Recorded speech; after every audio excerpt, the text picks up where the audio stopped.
শুধু বিছনাটা গুছিয়ে নিলাম, এখনও ঘরের অনেক কাজ বাকি আছে। এদিকে সব মোছামুছি পাটি খুলতে পারেনি, তার একটাই কারণ হলো আমাদের এই যেখানটায় নোংরা অনেকে ফেলে, সামনে যে ফাঁকা জায়গাটা আছে তোমরা অনেকেই দেখেছো আমার ভিডিওতে। যাই হোক, সেখানে কেউ একটা কিছু হয়তো কুকুর হবে বা যেই কিছু, এটা বিড়াল ফিরাল হবে, কুকুরের বাচ্চাও বা যাই হোক, মরা ফেলে দিয়ে গেছে। বিভৎসতার গন্ধ, মোটে জানলা দরজা খোলা যাচ্ছে না, এত পরিমাণে গন্ধ।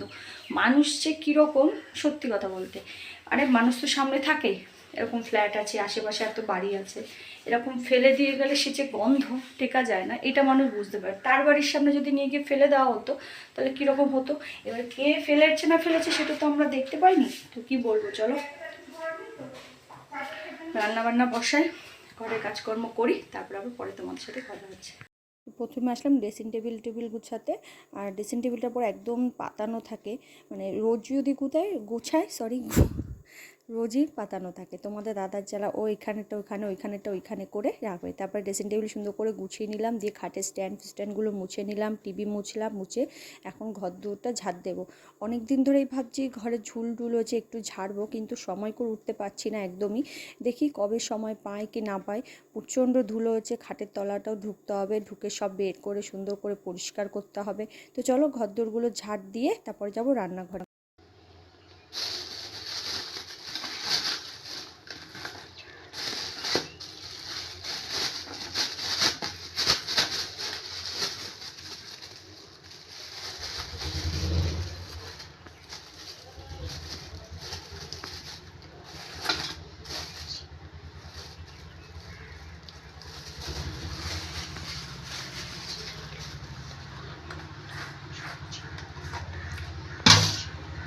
এদিকে বরমশাই বাজার থেকে আজকে নিয়ে এসে খাসির মাংস।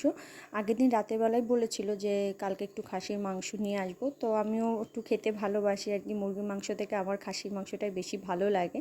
তো যাই হোক, নিয়ে এসছে সকালবেলা। আর এদিকে আমি ভালো করে মায়ের ধুয়ে টুয়ে পরিষ্কার করে নিলাম। আর আমাদের এদিকে মাংস না খুব পরিষ্কারভাবেই থাকে, কোনো পশম টসম লোম টুম কিছুই থাকে না, ভালো করে পরিষ্কার করেই আর কি দেয়। যাই হোক, মেখে নিচ্ছি পেঁয়াজ, টমেটো, তারপরে জিরে, আদা, রসুন, কাঁচা লঙ্কা, শুকনো লঙ্কা, কাঁচা তেল, সর্ষের তেল, হলুদ, লবণ আর কাশ্মীরি লঙ্কার গুঁড়ো দিয়ে ভালো করে মেখে রেখে দিলাম। আজকে টক দই আনতে তোমাদের দাদা একদমই ভুলে গেছে। এদিকে আমি রান্না বসিয়ে দিয়েছি, মাংসের আলুটা আমার ভাজা হয়ে গেছে। এদিকে বিট গাজর ভাজা বসালাম। আর বিট গাজর খেতে না খুব ভালো লাগে, টেস্টি লাগে। প্রথমে আমি খুব একটা ভালোবাসতাম না, এখন বেশ ভালোই লাগে। আর ওই দিয়েই তো আমার পুরো ভাতটাই আর কি খাওয়া হয়ে যায়। এদিকে বরমশাইকে টিফিন দিয়ে দিলাম, তরকার ডাল আর রুটি। এটা কালকেরই ছিল, সেটাই ওকে গরম করে দিয়ে দিলাম। সর্ষের তেলটা এখানে ভালোভাবে একদম গরম করে নিয়েছি, একদম দেখতে পাচ্ছ কেমন ধোয়া উঠছে।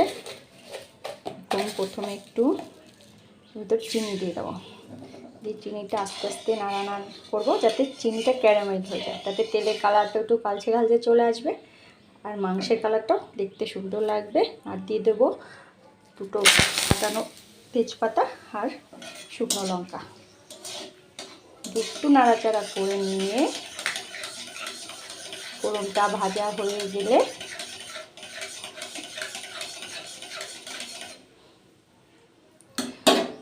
আগের থেকে কষানো মাংসটা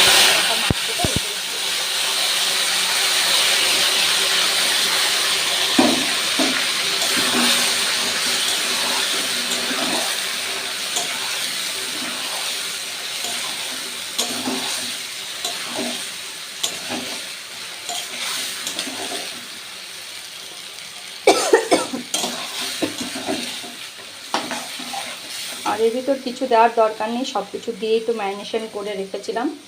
এখন শুধু গ্যাসটা আস্তে দিয়ে না ধরে নিলে না এরকম কড়াই ঘুরবেই, নিচটা যেহেতু তেলে হয়ে গেছে।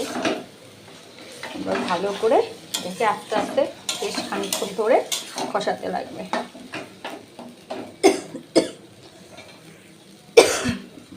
গ্যাসটা জোরেই দিয়ে দিলাম, নাহলে প্রচুর জল বেরোবো খানি। আর আমি এদিকে যে 2 কাপ চা করে নিয়েছি, তার সাথে যে রুটি এখন খাবো, চা রুটি দিয়ে তার মধ্যে মাংসটা কষানো হতে থাকুক। তো মাংস একদম কষানো রেডি, ঠিক আছে, পুরো তেল ছেড়ে দিয়েছে, মশলা এখন ভাজা হচ্ছে। কষাবো না, তুলে নিয়ে যে প্রেশার কুকারে দিয়ে দেবো।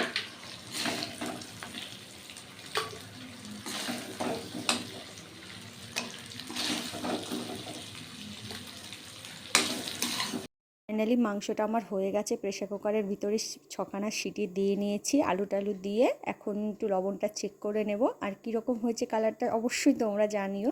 খাসির মাংস কড়াইতে করার স্বাদই আলাদা, কিন্তু সিদ্ধ হবে না দেখে আর কি প্রেশার কুকারে দিয়েছিলাম। আর পাতলা ঝোল রেখেছি, বেশি গাঢ় করিনি। তো কীরকম হয়েছে প্লিজ কমেন্ট বক্সে জানিও। রান্নাবান্না সেরে স্নান টান সব কিছু আজকে সেরে নিয়েছি। সকাল সকাল আজকে সব কিছু আমার কমপ্লিট। আর বাইরের ওয়েদারটা তো খুবই খুবই বাজে, মানে একদম অন্ধকার হয়ে আছে। আর সত্যি কথা বলতে এরকম ওয়েদার আমার একদম ভালো লাগে না, কারোরই ভালো লাগে না। মনে কি সে ভেজা ভেজা জামা কাপড় তো শোকাচ্ছেই না, ভেজা ভেজা একদম সব কিছু। ঘরটাও মুছলাম, তাও প্রচণ্ড ঠান্ডা, না মুছেও ভাল লাগে না, প্রচণ্ড ধুলো থাকে। যাক, সকাল সকাল আজকে স্নান সেরে নিয়েছি। নাকে নাকে কথা হচ্ছে, প্রচণ্ড ঠান্ডা লেগেছে, মানে এরকম ঠান্ডা আমার কোনোদিনও মনে হয় লাগেনি। আর নাক থেকে তো জল আমার কোনো দিন পড়তো না, এখন যদি এই বছরটা প্রচণ্ড নাক থেকে শুধু জল পড়েই যাচ্ছে, একটু ঠান্ডা লাগলে নাকের দিয়ে জল পড়েই যাচ্ছে। যাক, স্নান টান করে নিয়েছি, শুধু ভাতটা করে নিই, ভাতটা পরে বসাবো গরম গরম খাওয়ার জন্য। আর তোমাদের দাদা তো বাড়ি নেই, ও ডিউটিতে বেরিয়ে গেছে। আর আমার নাকে দেখো, এখানে একটা নাকচাবি ছিল, তোমরা আমার সব ভিডিওতেই দেখেছো আমার নাকে একটা ছোট্ট ডাল নাকের ছিল। কালকে ওটা স্নান করার পরে আমি যখন এরকম, আমার তো অভ্যাস আছে নাকে এরকম বারবার করে হাত দিয়ে ওটা দেখা। তো আমি কালকে যখন এরকম দেখতে গেছি, তখন স্নান টান সেরে এসে ক্রিম ট্রিম মাখার পরে তখনও কিন্তু দেখিনি আমি। যাক, তারপরে হাত দিয়ে দেখছি ওটা সেই গুজিটা ক্ষয়ে ভেঙে পড়ে গেছে কোথাও।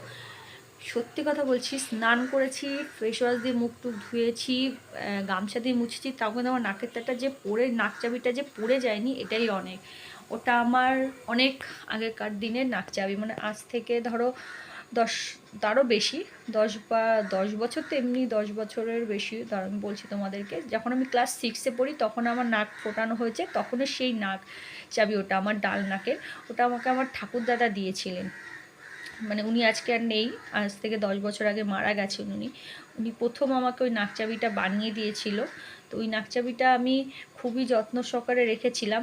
হ্যাঁ, হারিয়ে গেলে আমি হয়তো কিনতে পারতাম, সেটা বড় কথা নয়, কিন্তু যেই মানুষটা নেই, যে আমার প্রিয় মানুষ ছিল আমার ঠাকুরদাদা, তার দেওয়া ওই একটা গিফট বা উপহার আমার কাছে ছিল। ওটা হোক না 600-700 টাকা তখনকার দিনে, আজ থেকে যখন ধরো 15-16 বছর আগে, তখন ওটা 600 টাকার দাম হলেও ওই জিনিসটা ছিল অমূল্য একটা জিনিস।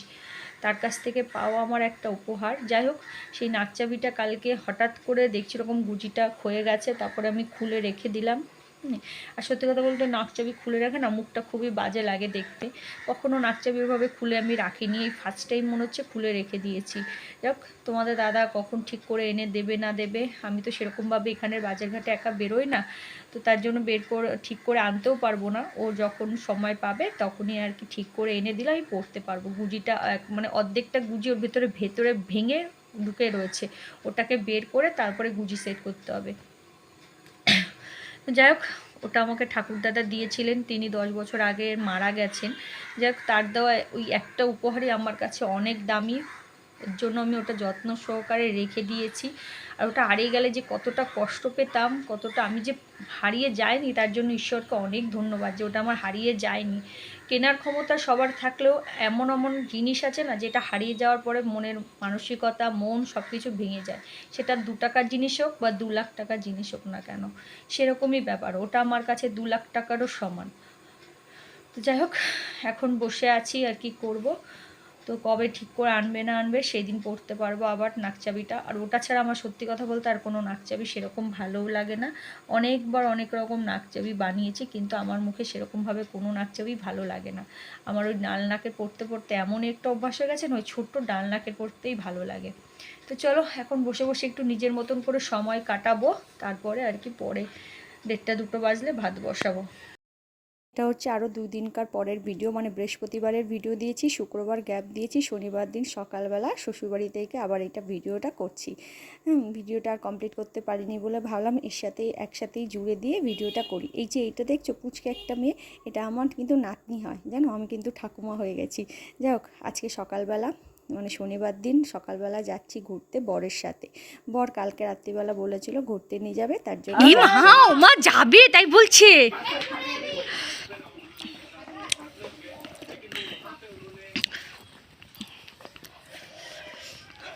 ওর মা পুকুর পাড়ে গেছে তাই যাবে।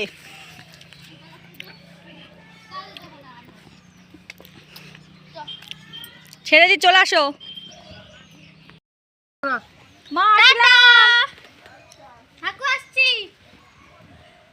টাটা। টাটা। চলো। কত কিলোমিটার?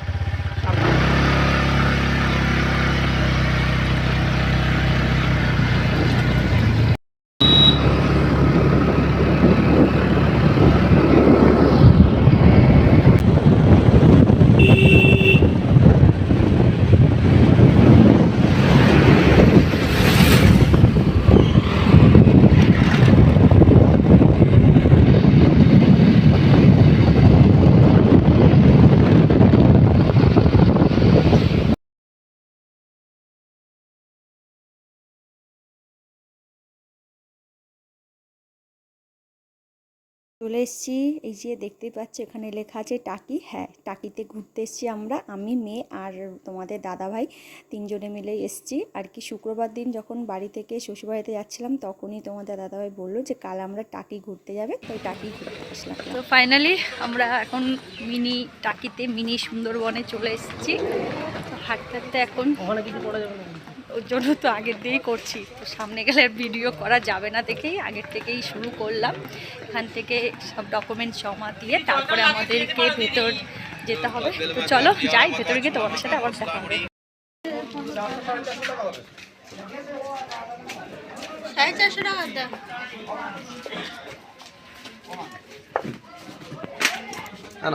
ওই তো হয়ে গেছে।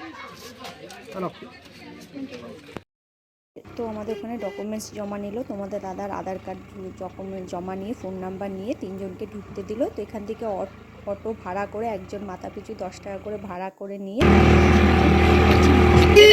এদেরও মনে ডকুমেন্টস ঢুকতে হয় নাকি বাড়িতে। চলে এসেছি ফাইনালি মিনি সুন্দরবনে। এখানে 10 টাকা করে আবার টিকিট কাটতে হবে, কেটে তারপরে যেতে হবে ভেতরে। ওইদিকে তোমাদের দাদা গেল টিকিট কাটতে, আর এদিকে আমি আর মেয়ে দাঁড়িয়ে আছি। তো চলো যাই ভেতরে। হ্যাঁ, টেস্ট করতে হবে না, শোনাও একটু, শোনাও। হ্যাঁ,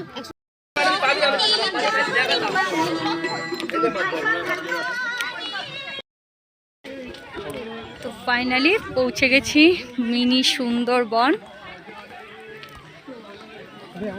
বেশ চারিদিকটা এত সুন্দর লাগছে না। এখন জল একটু কমে গেছে আমার ব্যাগে।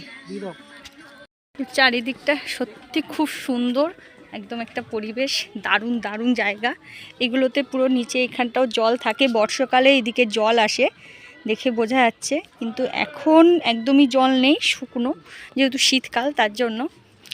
দেখো ভেতরটা, যত ভেতরের দিকে যাচ্ছি তত আরও সুন্দর সুন্দর একটা পরিবেশ।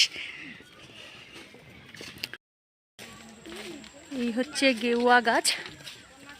এখানে বিভিন্ন ধরনের গোলপাতা, সুন্দরবনে যেই সব গাছগুলো আর কি দেখা যায়, এখানেও সেই সব গাছগুলোই আছে।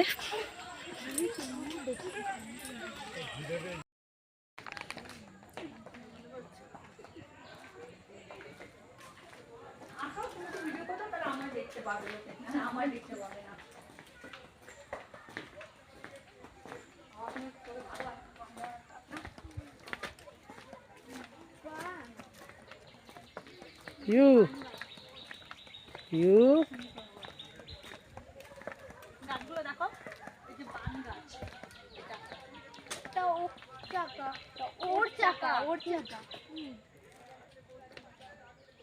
চারিদিকটা হেপি হেপি লাগছে।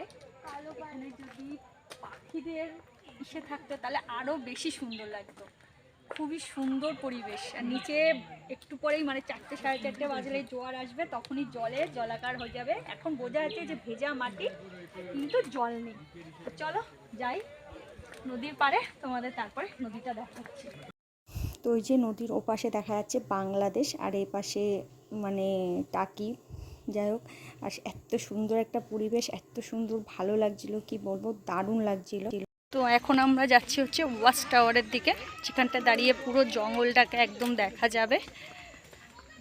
এত সুন্দর একটা পরিবেশ, আর বাংলাদেশটা পুরো দেখা যাবে, মানে চারিদিকটা দেখতে পাচ্ছ একটা অন্যরকম পরিবেশ, অন্যরকম একটা স্নিগ্ধতা, অন্যরকম একটা সব কিছুই,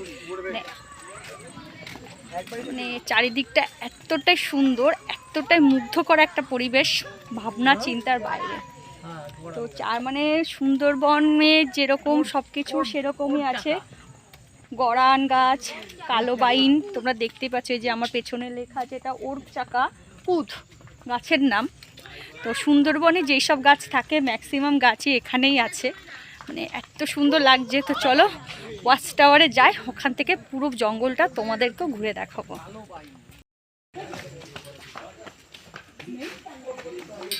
দিক থেকে এই যে ওয়াচ টাওয়ার পরে উঠে চারিদিকে জঙ্গলটা দেখতেই পাচ্ছ, গাছগুলো অনেকটা বড় বড় আর পাতা হয়ে গেছে, ওর জন্য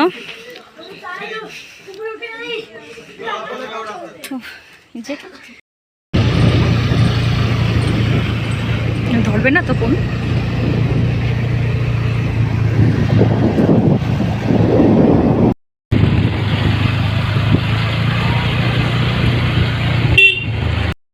এই যে পরিবেশ দেখতে পাচ্ছ, এখানে আমাদের এই পাশের নৌকাগুলোতে আছে হচ্ছে ইন্ডিয়ার পতাকা লাগানো। এত সুন্দর একটা পরিবেশ, এত সুন্দর লাগছিল কি বলবো, না দেখলে হয়তো বিশ্বাস হয় না। এটা হচ্ছে ইচ্ছামতি নদী, তোমরা অনেকেই জানো বা অনেকেই জানো না। যারা আমাদের এই দিকেরকার লোক তারা জানো এটা ইচ্ছামতি নদী, বাংলাদেশ আর টাকি বর্ডারের মাঝখানে। তো এত ভালো লাগছে, এত সুন্দর একটা পরিবেশ। তো চলো এখন যাই, এটা তো দেখলাম, এখন আমরা এসেছি রাজবাড়ি, এখান থেকে আমরা যাচ্ছি হচ্ছে খাবার খাবো। তার জন্য প্রথমে ভাবছিলাম কোন হোটেলে খাবো সেটা দেখার জন্যই। তো দেখছিলাম যে কোথায় কীরকমভাবে পাওয়া যায় কি না যায়। তা শেষমেশ আমরা এই যে এখানে চলে এসেছি আনন্দ বলে একটা রেস্টুরেন্টে, এখানে এসে খাওয়া দাওয়া করব। তো ভাবলাম এখান থেকেই বিরিয়ানি আর কি অর্ডার দেওয়া হয়েছে, তো সেটাই আর কি দুপুরে আমাদের লাঞ্চ হবে। তো আমাদের এখন বসে আছি রেস্টুরেন্টে, খাবার অর্ডার দেওয়া হয়েছে, 2টো বিরিয়ানি অর্ডার দেওয়া হলো, এখনও আসেনি, তো আসবে তারপরে আর কি খাওয়া দাওয়া করবো।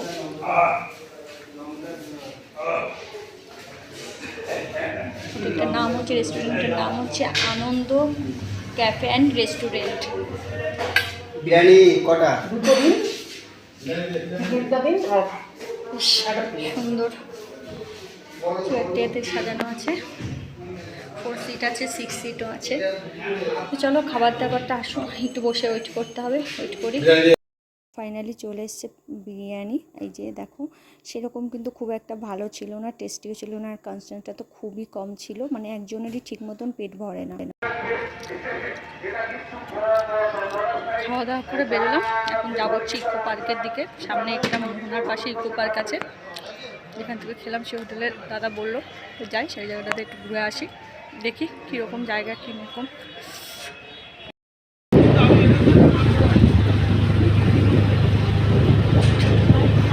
তো সারাদিনটা বেশ সুন্দর ভালোই কাটালাম, বাংলাদেশ দেখতে পেরে আরও ভালো লাগলো। তো এখন বাড়ির দিকে রওনা দেব, তো চলো বেরো এখান থেকে। হ্যাঁ সে তো জানি, সব থেকে এই জায়গাটা কত সুন্দর লাগছে।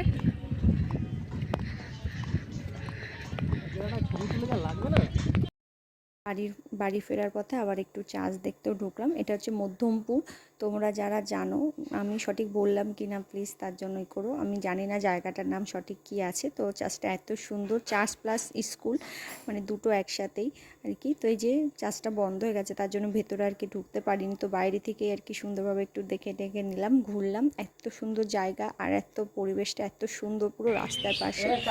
তো দেখে তারপরে আর কি রওনা দেবো, আর কোথাও দাঁড়ায়নি, সোজা একদম বাড়ি। মানে এতটা শরীর টায়ার্ড হয়ে গেছিলো, এতটা খারাপ লাগছিলো কি বলবো। তো বাড়িতে এসে আর ভিডিও শ্যুট করিনি, এই যে তাড়াতাড়ি করে খাওয়া দাওয়া করে এখন শুয়ে পড়বো, বিছনা হয়ে গেছে।